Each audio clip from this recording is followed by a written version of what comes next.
everyone, I'm Sania Farooqui and you are watching the Sania Farooqui Show. Joining us today, we have with us Sara Wahedi. She is the CEO and founder of Ehtesab, Afghanistan's first civic technology startup.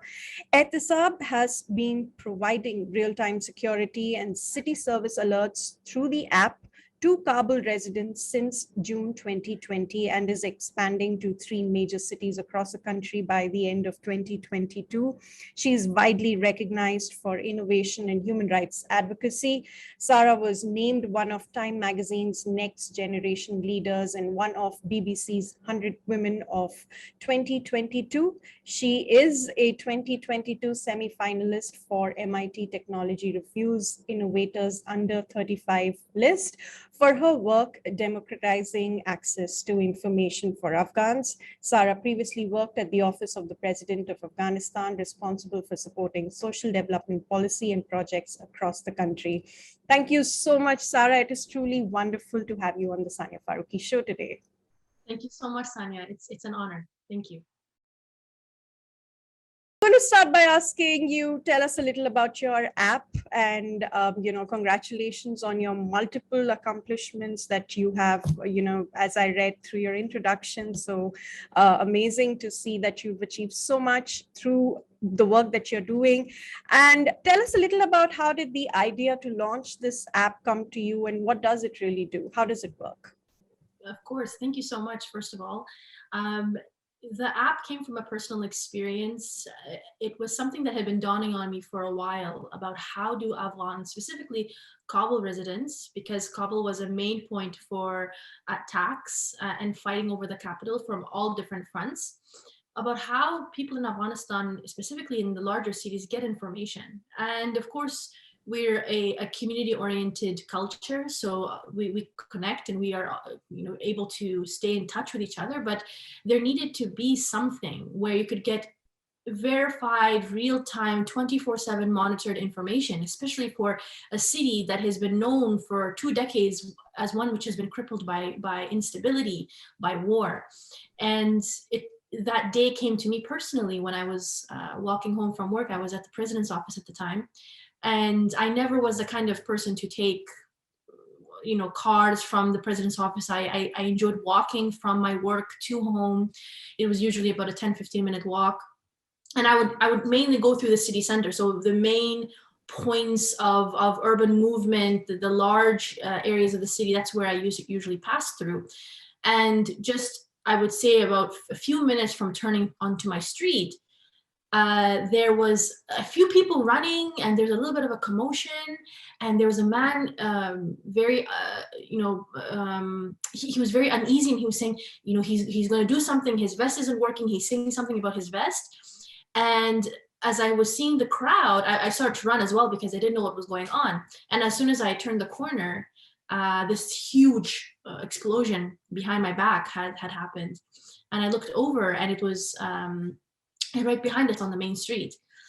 And following that experience, it felt like my street became an isolated little world because no one in the rest of the city knew what was happening. I was texting my friends, I was texting my family, did you hear this explosion? And they were maybe 20 minutes away or 10 minutes away, and they were like, no, I didn't hear anything.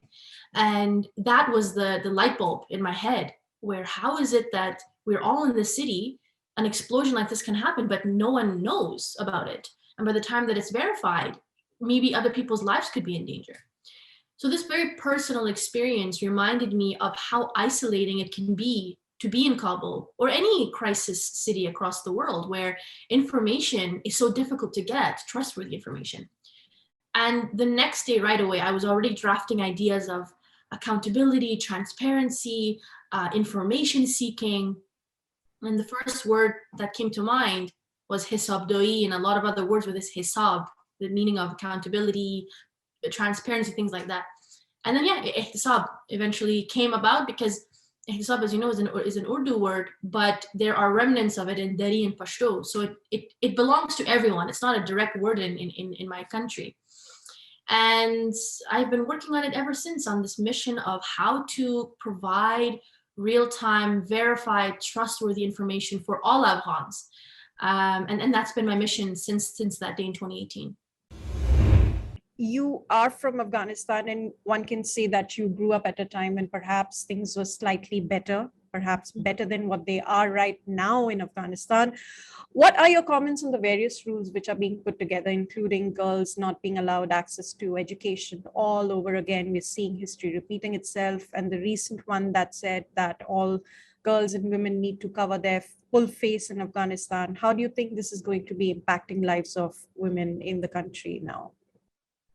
I can safely say that I was not surprised at least. It's what's infuriating for me is that I had been expecting this, and even yesterday there was a woman, an Afghan woman, who wrote an op-ed about this saying the peace talks will fail, and she wrote that in 2020. And it's infuriating because I would say without a doubt that the majority of Afghan women knew this day would happen, and we would tell international stakeholders, we would fight against it. We would say, okay, you want to deliberate with them, have very specific points where they must meet those points before you even get to the point of power sharing. What are the specific points that you will keep the Taliban accountable for? That never happened. And because that never happened, you have these floodgates where they are doing everything again like 1996. We are repeating everything. And I was speaking to a very notable journalist in Afghanistan yesterday, and he told me that it will only get worse. They are trying to completely disconnect Afghanistan from the world. Eventually, they will try to work with other countries to disconnect access to telecommunications. They will try to completely disconnect any citizen journalists or people on the ground working. And they are completely, they're putting Afghan women in the shadows, not even shadows, I would say shackles, binding them to make sure that this new generation of educated, independent Afghan women and girls are shut away, are put away, because you're seeing these protests of Afghan women. There was a protest in Kabul University recently where the women are standing boldly and saying, we will not accept this version of Islam. It's not a version of Islam. It's Talibanism. And the Taliban are shocked to see, look at the women of 1996 and look at the Afghan women of 2022. They are standing for themselves. They don't want this. And that makes them more angry because they want the women to do whatever they say, and they're not. They're standing up for their rights, even in such a terrifying and dangerous environment. They're protesting. They're standing for their rights, and their pushback will be even more worse. I fear, but I am not in the least surprised. It is the most excruciating thing to see, because the world, and I would say Afghan men, have left this hellhole, to be honest, that's permeating and allowing Afghan women to lose their fundamental rights, which they fought for over the last 20 years. Yeah. Do you think the international community is not doing enough to pressurize Taliban to change its laws towards women? Do you think we'll see any changes happen in the future, or do you think this is how it's going to be for the rest of God knows how long? Yeah. There was Heather Barr from the Human Rights Watch. She said something very poignant recently, where these condemnations, these letters from the UN, from the embassies, where they say, we strongly condemn these attacks, we strongly condemn these policies by the Taliban. There's been almost 20 of these condemnation reports with absolutely nothing regarding specific points of action. We condemn, and therefore we will do ABC. We are seeing this knee-jerk reaction from the international community where they feel the onus to say, we feel that this is wrong, but we do not want to take that next step. And this is the point that people should be focusing on, is we don't need any more condemnation. We know that. We know what is happening is terrifying, is unjust, is inhumane. But what is the international community going to do to facilitate accountability measures? And it seems like Afghanistan truly is not the focus of the international community. It's like a sore for them that they're just tired of. But they also have to understand that they've had a very direct position in 20 years of Afghan women's development of their rights. of entrepreneurs, of technologists, of politicians, of judges in the judiciary. The international community supported this movement. How unjust is it now that they are just saying, we will observe and we will acknowledge, but we won't take that extra step. And I don't see anything in the most recent few months of that changing. We did recently see the UN Special Rapporteur for Afghanistan, Mr. Bennett. He just was in Afghanistan for a short time. We'll see what he does with his position. I mean, obviously, it's just an observatory role. He can't really do anything. You know, he can suggest things for the General Assembly and for the Human Rights Council. Hopefully, he uses that platform to suggest good things that should happen next to keep the Taliban accountable, but that remains to be seen. Yeah. I'm talking a little about your app now. It covers safety and security for individuals in the country. Tell us a little about how it has been since the Taliban took over Afghanistan. You did last year talk about the safety of your team members in Afghanistan. So how challenging has it been to run this app and also ensure safety of everyone working on it?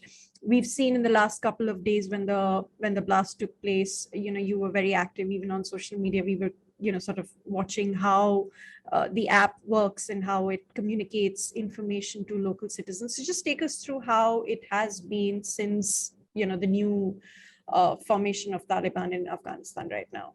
Ehtesab has been active since June 2020. So we have been doing this long before we even thought that there would be a fall for the government. So since June 2020, we have been tracking reports in Afghanistan, specifically in Kabul, Nangarhar, and Herat, but only sending alerts to Kabul residents. Before the Taliban fall, our team, including the developers, including everyone behind the scenes, including our researchers and our verification team, it was about 22 members, and now we're at 7. So we have had a massive loss in our team. Some of them have left the country.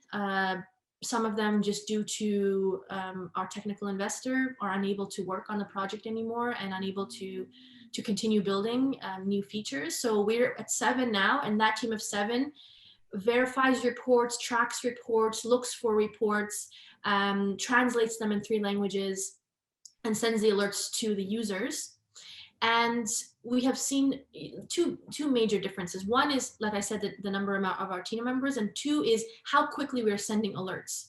Before, we had access to security consultants, former military experts, a wide range of people who could assist us in verification and garnering reports.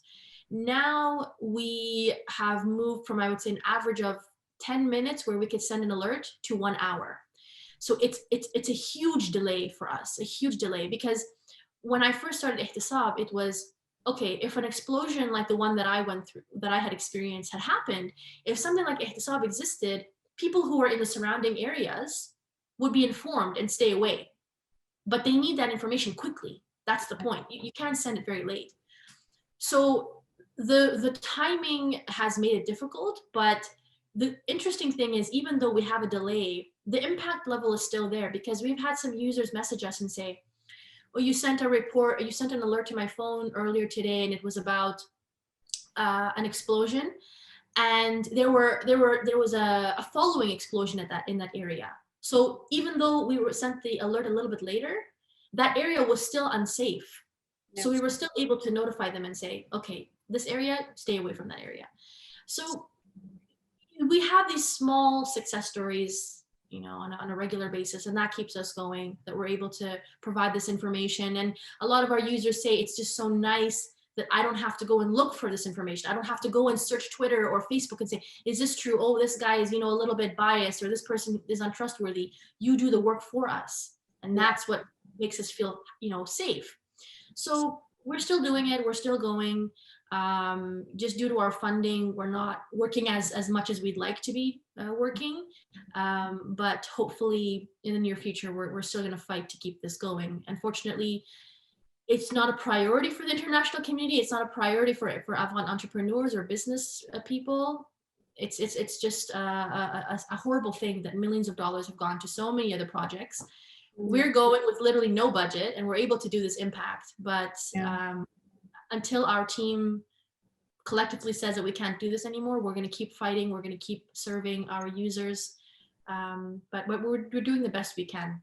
Yeah. And talking about impact, you are amongst the few women in Afghanistan who's managed to break multiple barriers, glass ceilings.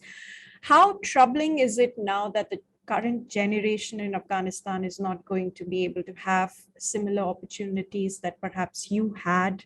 And just even about basic education, what are your comments on what the girls and it's horrible to see young girls not being able to have access to basic education, and for them to fight for their right to even just go to school. So, I mean, I'm dividing this into two-part question. One is, about what are your comments on the impact that this control over education is going to have, and also talk a little about your own journey as an entrepreneur.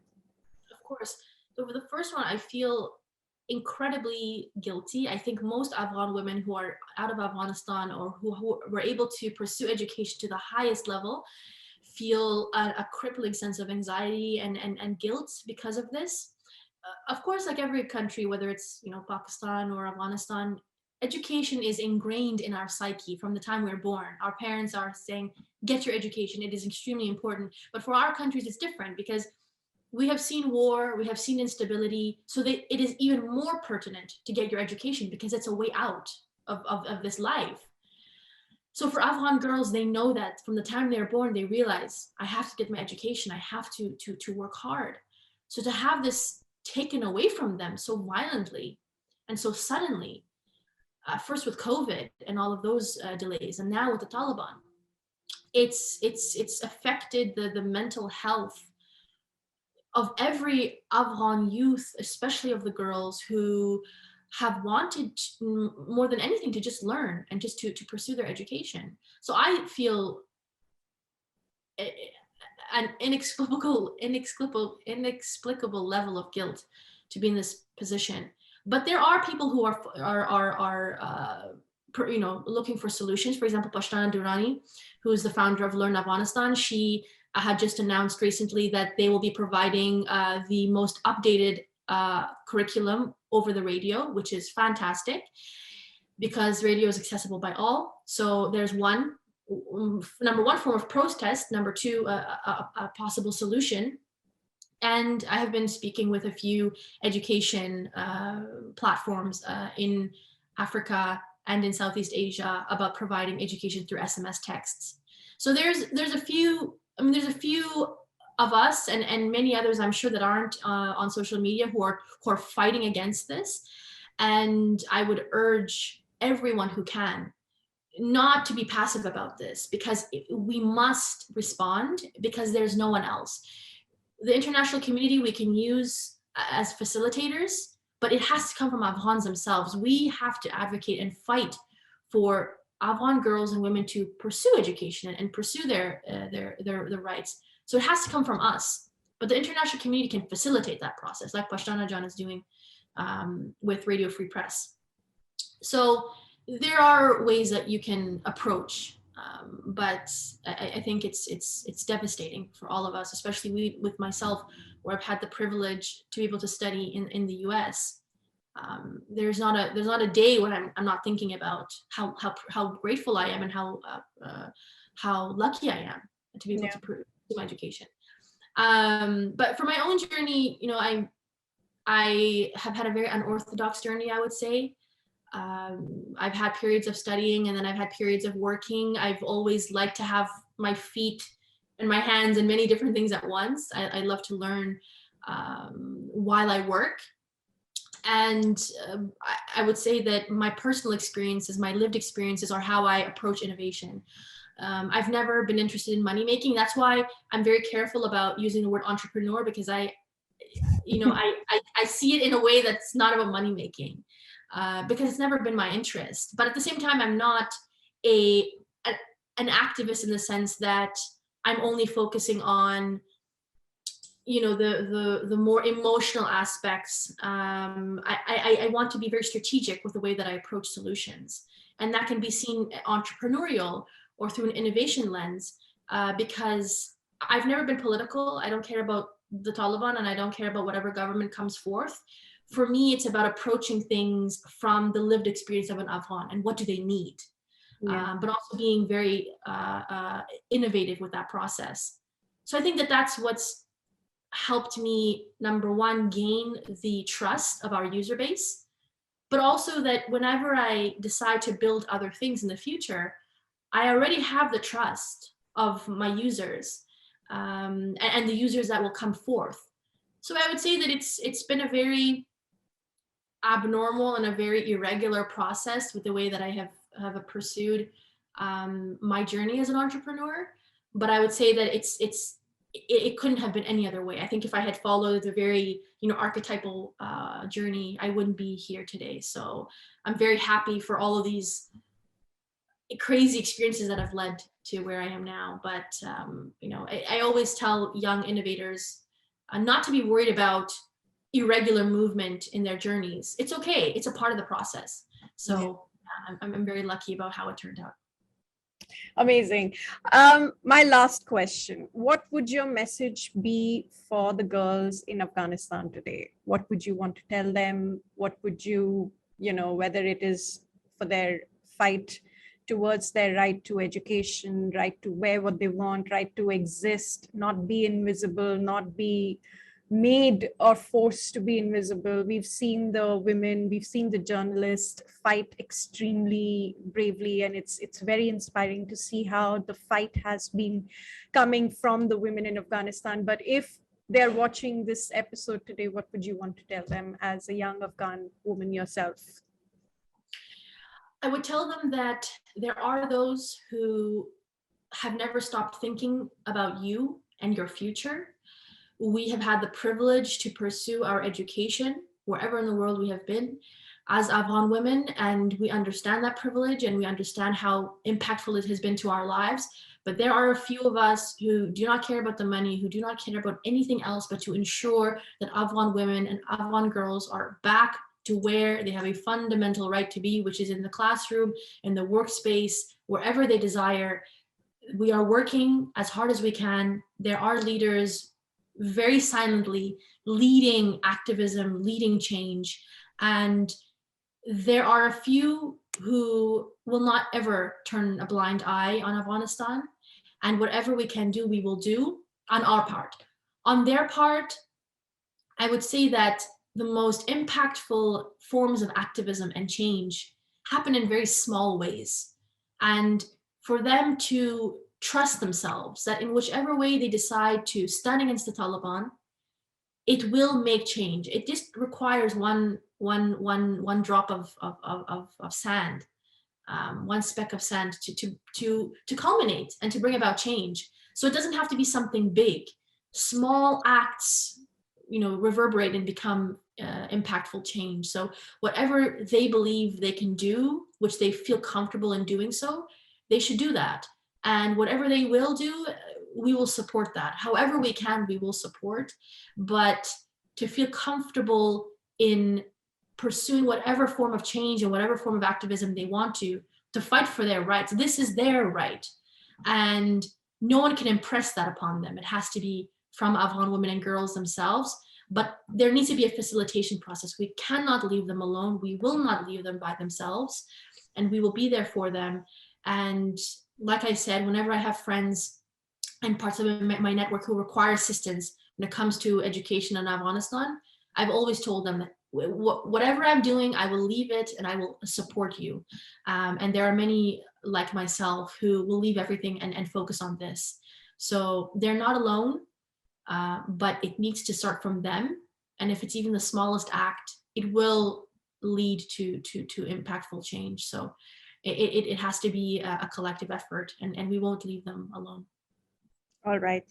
Thank you, Sara. Truly wonderful and an absolute pleasure to have you on the Sania Farooqui Show. I hope that your app continues to do well and reach its user. I think it's a crucial app to have if you're in Afghanistan.